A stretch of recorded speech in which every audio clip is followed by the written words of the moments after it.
Friend, আজকে একটা মামির বাড়ি গিয়েছিলাম। দেখতেই পাচ্ছ কত সুন্দর ফুলের গাছ। আর দিদি এখান থেকে দাঁড়িয়ে দাঁড়িয়ে বলছে এখান থেকে রিলস বানালে অনেক সুন্দর দেখা যাবে, হেঁটে হেঁটে রিলসটা বানালে। আর মামি বলছে হ্যাঁ তুমি হেঁটে হেঁটে আসো আর আমি রিলসটা বানাচ্ছি। আর আমি কিনারে দাঁড়িয়ে আছি, তোমরা দেখতেই পারবে একটু পরে। আর ভিডিওটা দেখতে থাকো আমরা আজকে কি করি।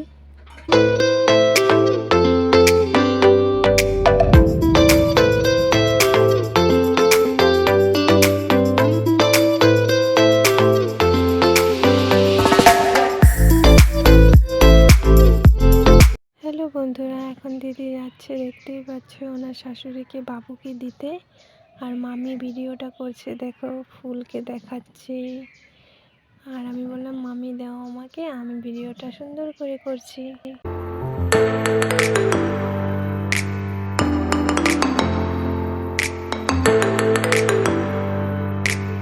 হ্যালো বন্ধুরা, এটা আমার ছোট্ট একটা মিনি ব্লগ ছিল। আর আপনাদের যদি ভালো লেগে থাকে please like comment and share করে দেবেন। বাই।